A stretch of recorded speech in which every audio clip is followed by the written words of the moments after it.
So Rick, welcome to the show. Thank you, James. Thanks for having me.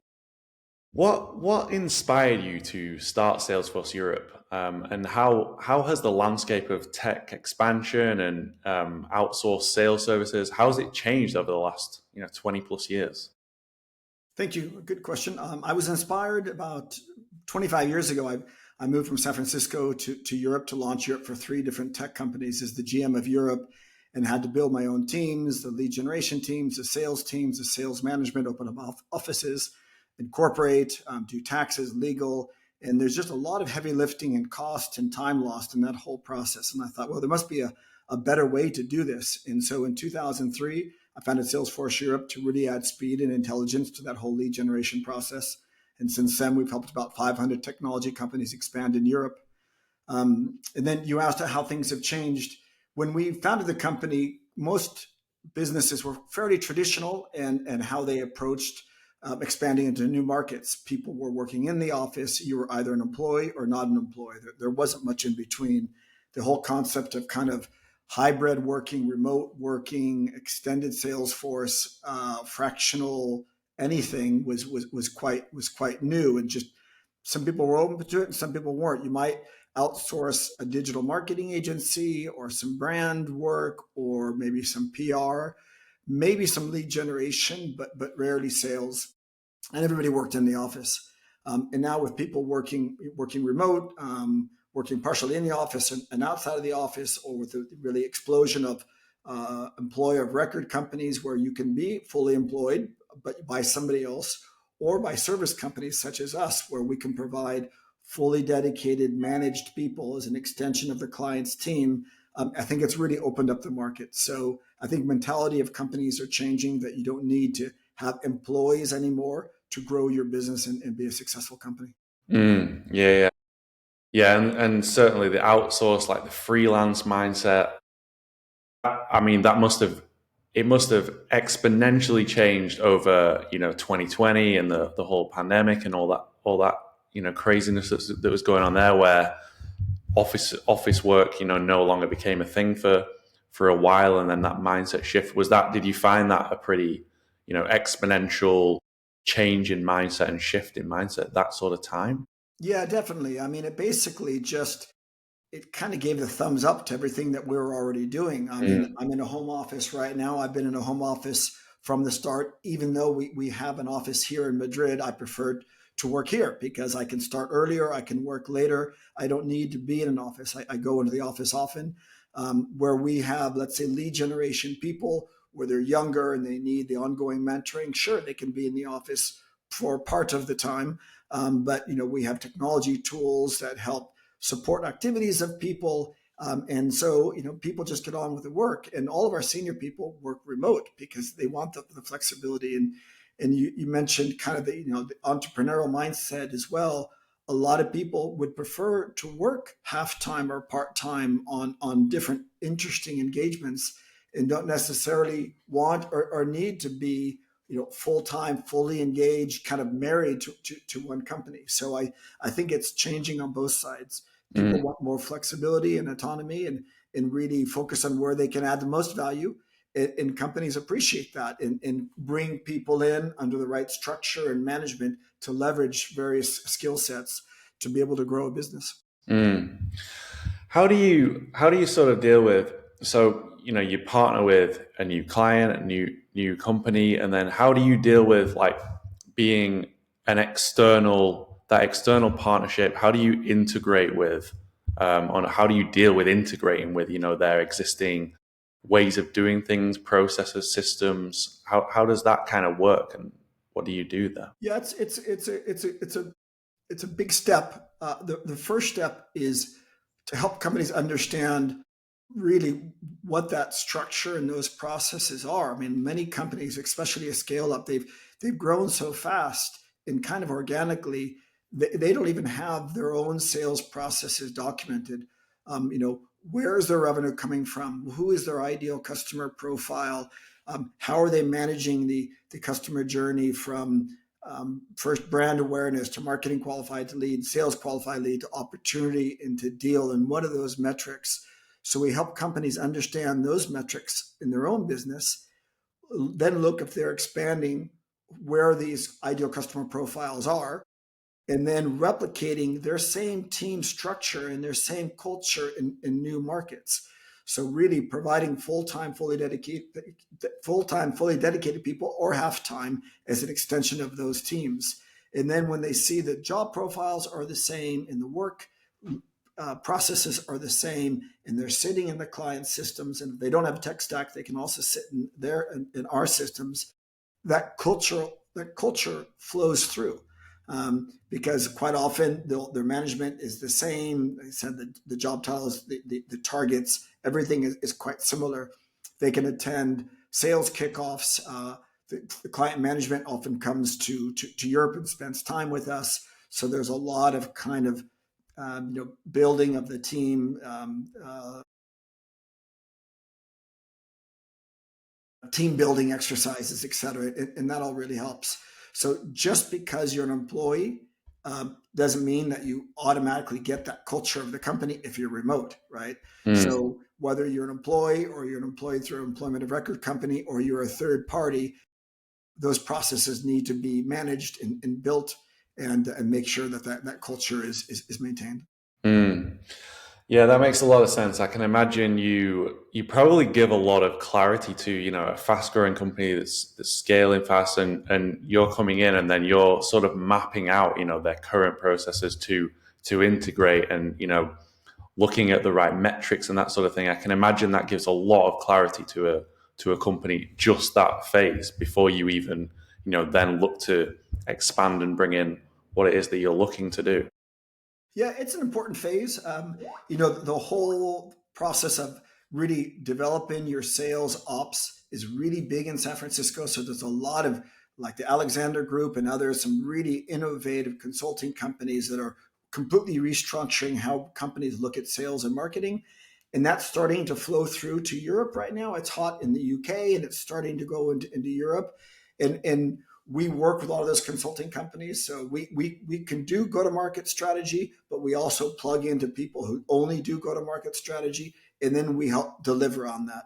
So understanding the team structure, those KPIs, and so, oh, you want to go to Europe? Great. Where do you want to go? Who do you want to sell to? What are your revenue targets? What are your budget?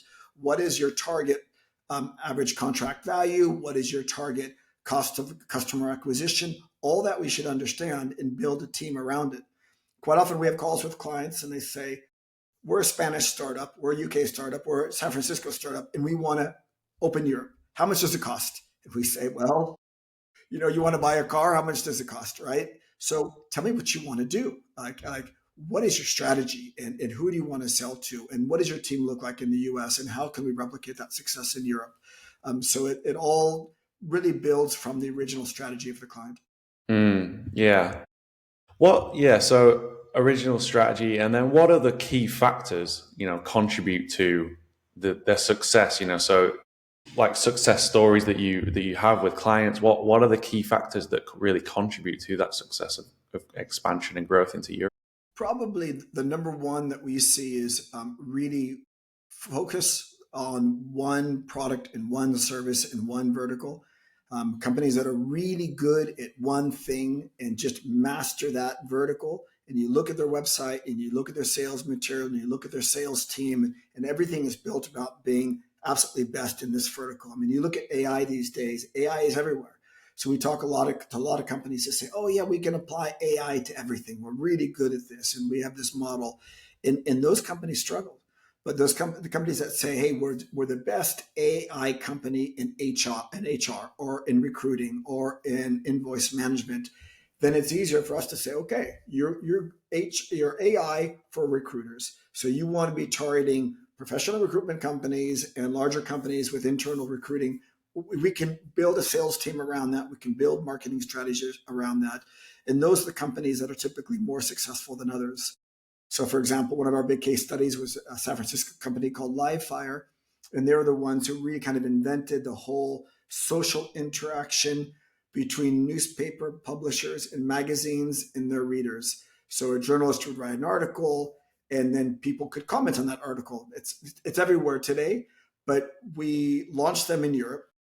It was a declining market. People were not reading newspapers and magazines, and it was a pretty expensive platform. So we had to convince them that they needed to invest to get more eyeballs on it on their pages. And so we launched it. It was quite successful. We built a team only targeting those two verticals. They sold to also some brands in the US, but there were a lot of companies selling to brands.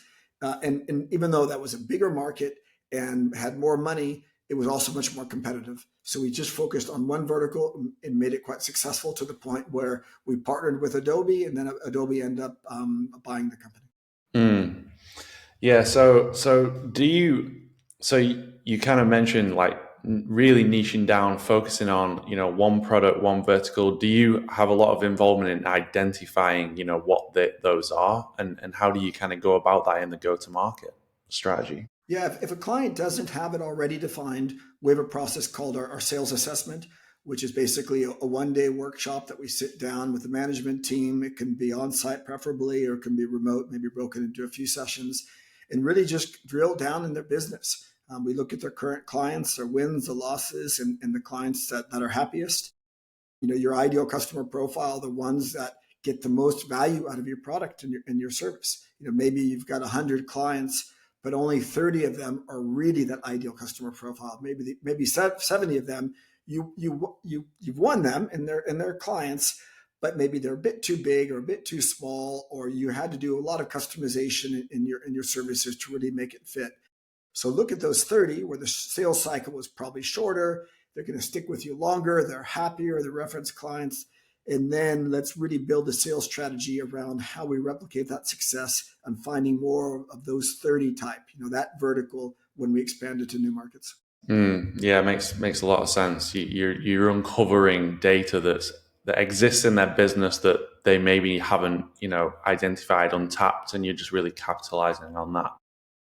They probably know it, or maybe there's disagreement within the management team. I mean, that's a lot of work that any consulting company will do through that kind of go-to-market process. Is the first day you say, "What is your company about? Who do you want to sell to?" And you'll get 10 answers from 10 different people in the management team. So it's really kind of to pull that together, one concise message, one strategy. So when we take it to market, we're all following the same drummer, right? Because the other kiss of death is when you go to a market and you're pulled in different directions depending on who you talk to within the organization. It's impossible to satisfy everybody. Mm. Yeah, absolutely. What are the most common challenges or mistakes that companies face when looking to expand into European markets? So there's a couple of mistakes that people make. Some companies go too early when their product is not really baked in. They don't have enough really solid reference customers in their home market. They don't have the funding for the expansion.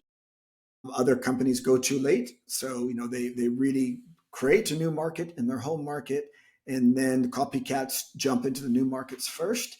And you might find that, you're arriving in a market like the UK and you've got two or three homegrown competitors who have already closed kind of the key clients. And then you're coming, even though maybe you're a larger company or you have a bigger brand in your home market, you might not have that brand in the new market. So timing is really important.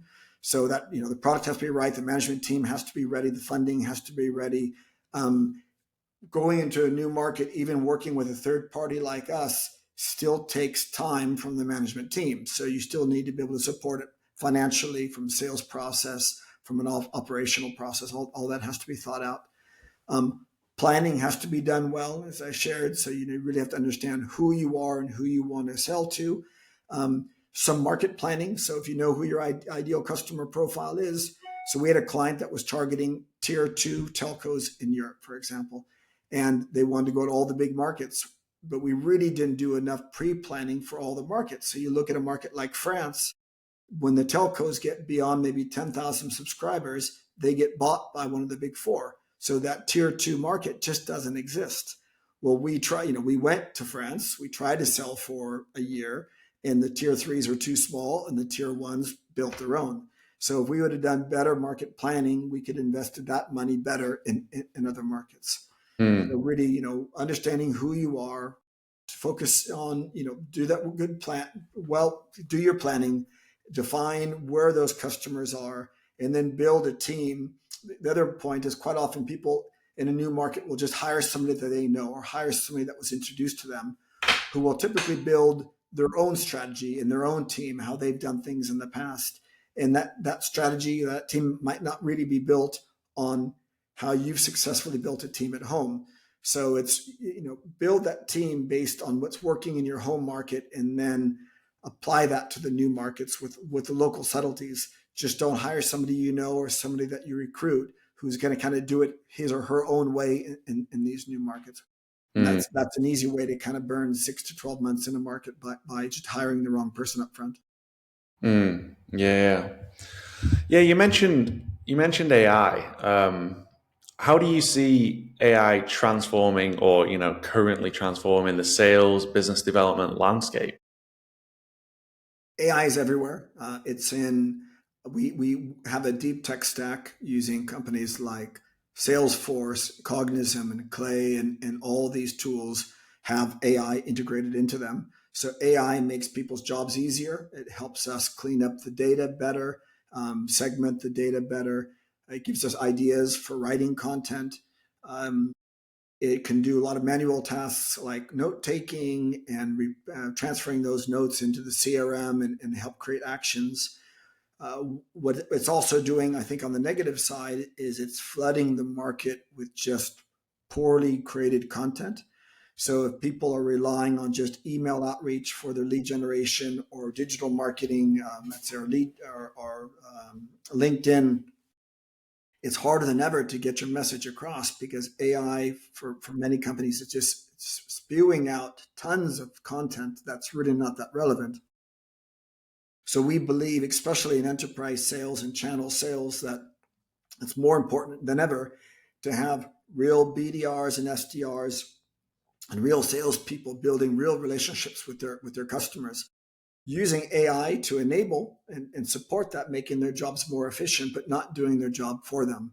So we don't believe in AI creating the messages and then sending those messages out in mass. It's not GDPR compliant, which is really important in Europe. And we all know when we're getting those AI generated messages because they're just not quite right. They're looking at your LinkedIn or your history and they're saying something that's just not quite right. So it's not there yet. And then a lot of AI, I mean, we get companies that want to listen in on our team and train AI bots to do our job for us. And we say, no, these are private conversations. This is private information. It's not to be shared and learned from. And maybe we're a bit old school in that, but we still believe, at least today, that it's important to have real people building a rapport with real people. Again, especially at the enterprise side, and I'm saying kind of 20,000 to 50,000 annual contract value on up. Maybe at a lower value, people want the self-service. They don't mind being responded by AI tools because it's faster. If you say, okay, I have this problem, I want to buy a CRM. I'm looking at HubSpot or Salesforce or whatever. Answer these questions. AI can answer a lot of questions immediately, and that's fine. And maybe you don't mind some of that information or market information being sent out to you by some of these products. But I think once you want to engage with somebody, then it's a real person is preferred if a company has those real people that can do it in a timely manner, right? I Mm, mean, if you have real people, but it takes them a week to respond, we've had companies come to us and say, "Hey, we've got thousands of marketing qualified leads that haven't been touched because people have engaged with their website and they don't have a big enough team to support those engagements. So they're not doing a good enough job of maintaining that. And maybe they need to use AI to segment that data and say, okay, which of that data can we use AI agents for? That they probably prefer to use AI agents. And which of that data should we have a real BDR or inside sales rep or field sales rep that engage with those opportunities? yeah, absolutely, absolutely, and I totally agree with everything that you just said there about and it's an important message. It's not all about automation. It's about the quality. It's about the human relationships that you can build through sales, and yeah, it's important. It's important to understand the difference, especially with higher end sales. Enterprise sales. What are your thoughts on? So you hear all the time, in the media with like the innovation of the US with AI and then like DeepSeek coming out with China, so that them entering that race. What are your thoughts on like Europe and the way things are going with Europe and innovation around AI and just tech in general? San Francisco is, for all of its challenges, is still the AI king. It's still where most of that is happening. Europe does have more regulations overall when it comes to making sure that people have a good quality of life, right? Whether it's from healthcare or to education or the environment. And I think, or data protection with things like GDPR, and Europe is following the same path with AI. I think they want to make sure that it's done the right way and a healthy way, to contribute to society, to make people's jobs better, um, and then funding. I mean, there's been hundreds of millions of euros that have been committed to AI funding, similar to what's been committed in the U.S. and probably similar to China. We don't know. But so I think Europe is a leader in AI and will continue to be. I think it might be a bit different than kind of the cowboy approach of other markets. But I'm really excited about what I see. And half of the AI scale ups that we're talking to are European companies. So there's no shortage of really interesting AI companies coming from Europe, coming from Africa, coming from South Africa. We've talked to some really interesting AI companies coming from Eastern Europe, coming from we see less in our business coming from Asia. Mostly the companies that we're talking to are North America, Europe, and some from the Middle East and Africa as well. Yeah. Yeah, and I think it was just the other day when the EU announced, was it 200 billion that they're investing now in new AI initiatives and stuff. So obviously they're very very pro investment to you know Right. And yeah. France, proposed like 100 billion. So you add all this up, and you get close to the kind of 500 billion that the U.S. is talking about. So a lot of investment is going into it, and I think that's going to create a lot of jobs and a lot of really innovative companies. And it's going everywhere. So I mean, every industry, every company is implementing their own AI to support their business, and that's just gonna expand and grow. Yeah. What other emerging trends are you seeing in European tech markets? You say you speak to a lot of European innovation tech markets. What are you seeing?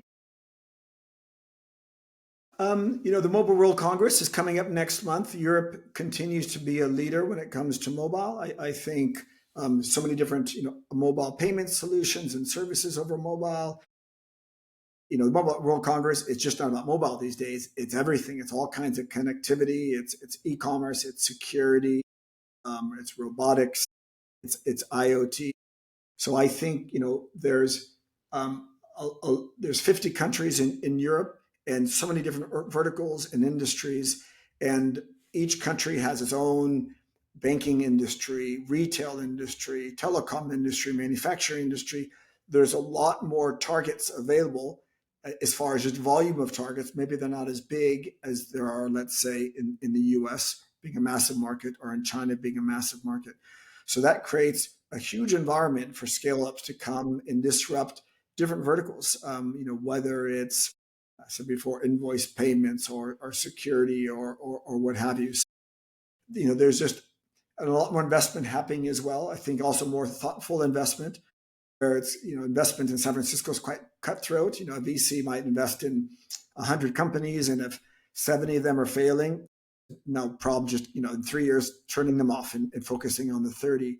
Whereas in Europe, when that investment comes in, hey, we're gonna keep fighting for these companies. We realize it takes time to really establish yourself, and it takes time to expand into new markets. And in Europe, you need to expand in new markets sooner than the US. It's just the nature of it.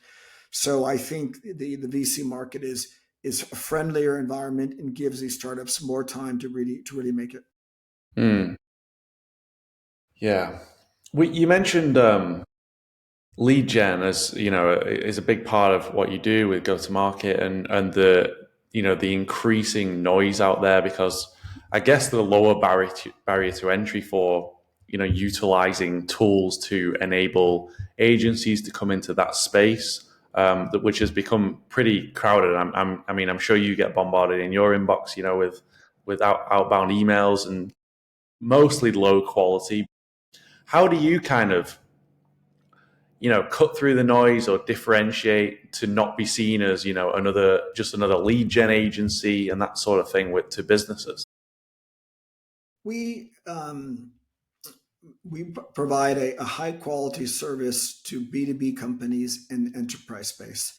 So if you search Lead Generation Europe or BDR Europe or Sales Outsourcing Europe, we come up typically number one in Google. So Google sees the content we create, the clients that we have, the fact that we've been around 20 years. So if people are looking for a lead generation team and they spend time to really, drill down at the different options that they're talking to, we win our share of the business. And people that want a lower cost automated solution, and maybe that's actually perfect for their business. Maybe they don't need a more hands-on white glove approach. So we're not the right fit for everybody, and we tell them so. So I think the people that want that higher level of B2B support find us, and again, we win the clients I think that we should win. And that's the first step. The second step is then onboarding those companies and being successful, because it's the same thing. There's noise in our business and there's noise in their business. So we need to be then successful with those clients. We don't want a 4-month engagement where we said, oh, well, we tried to launch you in Germany or in France. It just didn't work out. Sorry, we want those to be successful. So we spend a lot of time on onboarding the clients, a lot of time on data, always have European BDR. So it would be a native German BDR for Germany or French for France. Making sure that content is fit for the market, make sure that data collection is done really well, and really do our best to make those clients successful. And if during that onboarding process we believe they're not ready, we'll let them know, and we'll pause the engagement. And not everybody is ready. And if we see that the messaging is too bland and not focused enough, then we'll let them know as well. We would rather pause the start or not start at all than have an engagement that's not successful. Yeah. And I guess, it sounds like you spent a long time building out your connections network across Europe, different European countries. So you've got, native speaking specialists in different countries, which I'm sure that makes a big difference to differentiating and just providing a quality of service and just, as a whole. Sure. Yeah, there's two sides to our business. One is having really good data and a tech stack and European BDRs, inside sales management to then reach out, but that's based on data and good content and less on personal contacts. It's based on market knowledge, but not personal relationships. So that's half the business. The other half is more field-based enterprise sales, channel sales, whether it's developing retail channels or manufacturing or banking or telco. All that is done by in-country senior people. So your typical 30, 40, 50-year-old account exec or channel developer who's been in Spain, in Germany, focusing on that vertical their entire life. That's how you do those enterprise sales. You don't do it by somebody flying in and out with a nice chart, nice presentation. Nice presentation. You need local people to do it well. So it's two sides of the business, one based on data and one more at the senior level based on local people with those contacts and experience. Yeah, absolutely. And I suppose that comes back to the point with, what you were saying about AI with, you can automate, you can do certain things with AI, but down to the specialists, the relationships, that kind of thing, it's still, it's crucially important to have the people there that are specialists in those fields to enable that, relationships and higher end sales, enterprise sales, and that sort of thing. Yeah, we need it, and then our clients need it to articulate the value, understand the pain points of their clients, and to be able to say, okay, this is how we can address those pain points. Because every client, even if you're focusing on one vertical, each challenge is going to be different. And you want to make sure that during that first call, that you uncover what those challenges are, if they're there, and if you can fix them. If you can't fix them, then qualify them out, thank them for the call, and move on. And that's part of understanding how we move projects forward in the pipeline. Is it really qualified opportunity? Should we spend time on it as a business? And AI, I'm sorry, I don't think it's going to be able to do that for you. It's going to be able to take the notes well and summarize notes and help do actions and help write reports. But you still need, today anyway, people talking to people. Maybe in the future it'll be AI talking to AI, and you don't need the seller or the buyer. AI will do it all for you, but I don't think we're there. Mm. Yeah, and you talked about sort of vertical, like identifying the verticals to work with, you getting a well-defined ICP. And I'm sure over, the last couple of decades, you've found that yourself in your own business, targeting more ideal clients and that sort of thing. What have you found, over the last 20 years or so in doing that for your own business, identifying who to work with, who are the best fit people? It's an important process to go through, and when companies contact us and they're outside of that ICP, sometimes it's hard to say no, but we try to say no. So our main focus is technology, although we've got some great clients in other industries, in energy and solar, that are outside of our core focus, but want to apply modern lead generation and sales strategies to their business. So maybe they just really have done it the traditional approach, and doing a novel approach completely changes their business. So if it's a US company, it's typically 5 million to 50 million in revenue.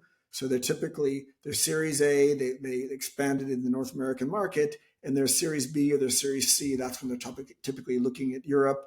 And either they have nobody in Europe and it's greenfield that we can build completely managed teams and maybe build, run, and transfer. So we build it based on their strategy. We run it for a year and then we transfer it back to the client. So they have their own employees, their own team, if that's what they want. For European companies, it's typically earlier because maybe it's 1 to 5 million in revenue in a market like the UK or Spain, when you need to start looking at new markets because just the economies and the markets are smaller. I wouldn't say it's easier to go to international, but you probably just need to go earlier. And quite often the companies think, well, it's taken me 3 years to build my business up in Spain, but now I'm much better. When I go to France or the UK, it's going to be quick. Well, it still takes a year to crack a new market. And whether you're a $50 million Series C company from the US or still seed looking for your Series A from the UK to Europe, still takes 6 to 12 months to crack a new market. So you need the time and the strategy and the money to be able to get through that period and not kind of cut your losses too short. If you're finding that you're not hitting the milestones, then great, pivot quickly, right? So I'm not saying stick to a market that is not producing for you, but make sure that you're tracking the metrics. And maybe the revenues they're not there yet, but you're getting the pipeline, you're getting the opportunities, and you know why you're losing, and you're making adjustments to fix that. Yeah. And circling back to remote work, you've got offices, but you've built your team. You mentioned your leadership team is mostly remote. How do you grow your team and find that balance between, obviously it opens the skills way more broad, but what about the culture? Like, how do you balance and how do you maintain a culture within your own business when hiring and remote people? Sure. Well, most of our lead generation team are based in our Hitchin office, an hour north of London. So we have about 50 people there that work in and around that office. So that culture is pretty strong there. Hmm. And then we've got another 40 or so senior people and management, country managers based across Europe that are more vertical focused. So as I said, retail experts or telco or banking or security. We get together in lots of calls. So we have kind of team training calls, whether it's on a particular client or a vertical, or maybe it's LinkedIn training. How to leverage LinkedIn better for your own clients in your own business. And we go to a lot of events. So we'll probably have 10 people at the Mobile World Congress in Barcelona next month. And so there's a lot of client activities and meetings, and then there's dinners in the evenings. So there's a lot of events we go to, and I travel quite a bit. So I meet people in the country, and that's always fun. We do a lot of kind of pro bono work with government agencies and accelerators. So we've supported like Unicredit startup labs in Italy for 7 years. So I go there every year. I spend time with our Italian team and time with the Italian startups. We do the same with London and partners. So there's just a lot of kind of industry activity that we do to kind of stay out there and stay fresh with our team and the ecosystem. Yeah, it makes a lot of sense. When it comes to bringing on clients, for your own business, bringing on clients, client acquisition, do they change over time? Over the many years that you've been acquiring clients, do they change, or are there fundamental channels and strategies that have always worked and will continue to work? What are your thoughts on that? Yeah, I think it changed quite a bit. I did a presentation at Slush in Finland maybe 7 8 years ago, and I started by saying, "Listen, I'm going to talk about a dirty word. It's called sales. Like nobody wants to talk about sales. Like they all want to talk about strategy and funding and this and that, but really." How do you build a sales team, and how do you enable them, and how do you build pipeline and stuff? It just wasn't talked about that much in the past. And this whole focus on RevOps and build sales is a profession. I mean, you can study to be a salesperson, and you can have a great career to be a salesperson, and then mainly many senior leadership, whether it's CEOs or COOs or VCs, many of these people came up through the sales ranks, right? And so, how do we professionalize this industry all the way through to better training, better structure, and better production? So, I think with SaaStr and all these other events out there, I think there's just a lot more people talking about sales strategies and sales structure, the whole professionalization of the industry. So, I think that has changed quite a bit. And I think companies are just better at doing what they do. And it's evolution. They have to be, because there are thousands of security companies out there and thousands of marketing tech companies and fintech companies. And if you're not a great team, you're not going to survive, because you're just not going to get the message out. Yeah. What are some of so talking about sales and, being a dirty word, what are some of your, say, common misconceptions that you find, companies have about outsourcing sales, and to a company like you, do they have, misconceptions? Sure. Yeah. I mean, there are people that do what we do not very well, right? There are people that tell a great story, but then when it comes time to put the team, you just get the next guy on the bench or girl on the bench is your person, and maybe that person is full time or half time. Maybe they're sold as full time or half time, but they're actually working on multiple accounts. So there's a level of ethics that needs to be maintained in our industry. So one, if you're going to qualify somebody for the account, if you're telling them you're going to provide qualified people, whether it's lead generation or sales, do it right. And the client needs to be aware of that. And if the client is not seeing qualified people, demand qualified people, and that's from the sales people, the lead gen, and the sales management all the way through. And full-time people are full-time people. Like a full-time person, just because he's got a support staff behind him doesn't mean he can do two jobs. So when we provide full-time BDRs, they're full-time BDRs. Their LinkedIn says that company name, and that's all they do. So when people say, "Oh, well, I don't want to outsource it," they're kind of thinking like, "Okay, it's going to be near shore or offshore someplace." We provide an extension of the client sales team. So European natives following the strategy, fully dedicated, quite often sitting in the client system. The only difference is the paper that they're working under, plus our local support. So it's really no different than an employee team. Or if you want half-time people, we can provide half-time people, but the client knows they're half-time people. So I think that conception is changing. People are more open to it.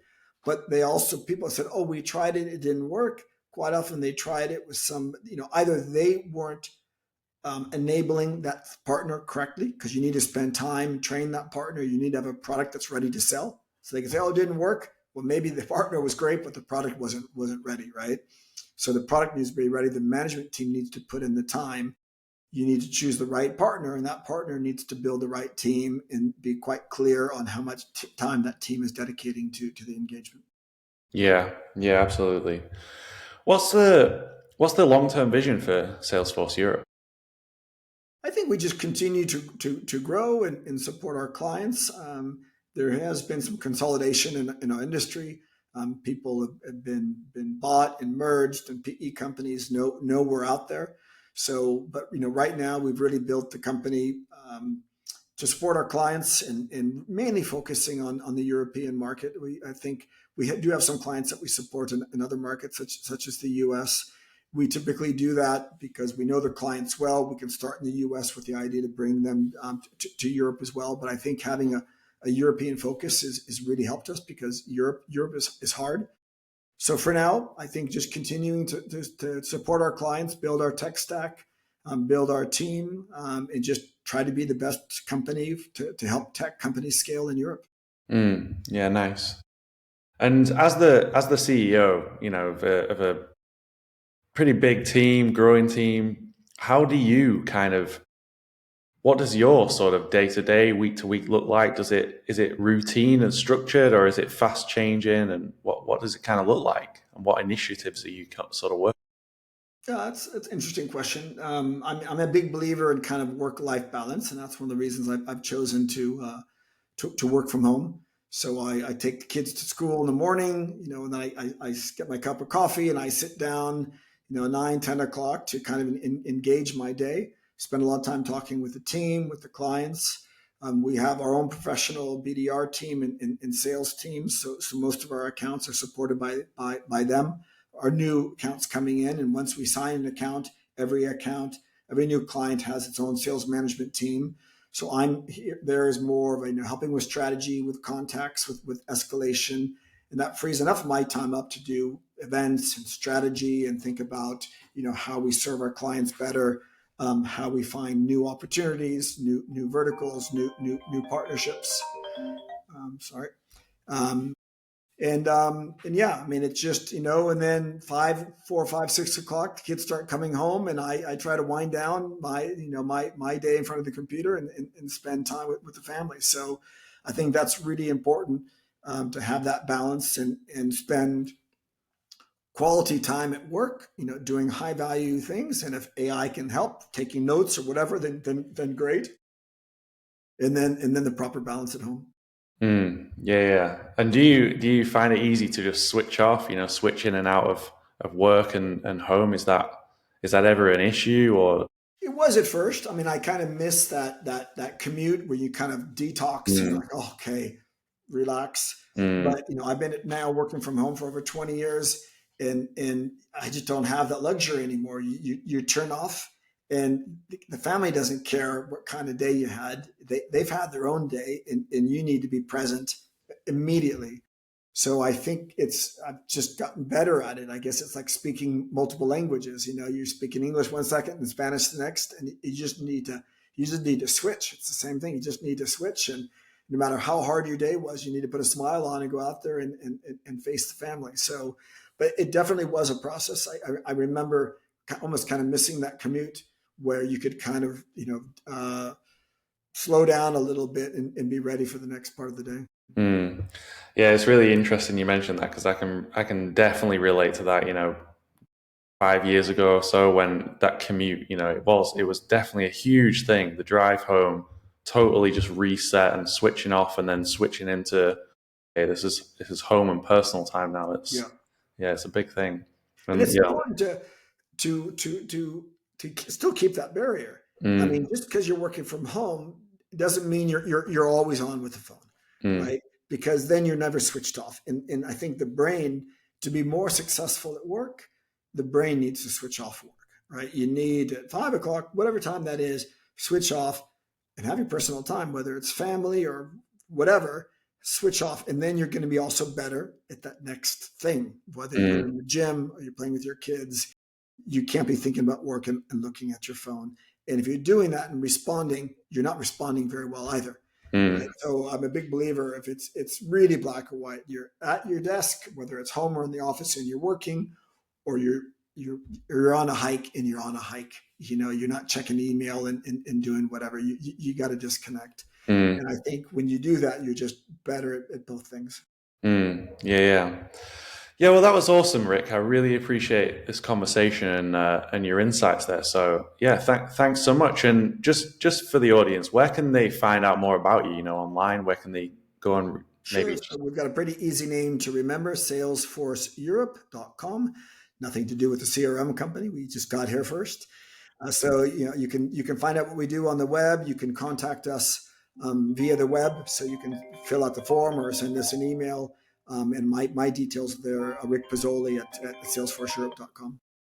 Nice, perfect. Yeah, well, it was great. Thanks again for coming on, Rick. It was great speaking to you. Fantastic, James. Thanks for having me. Thanks a lot.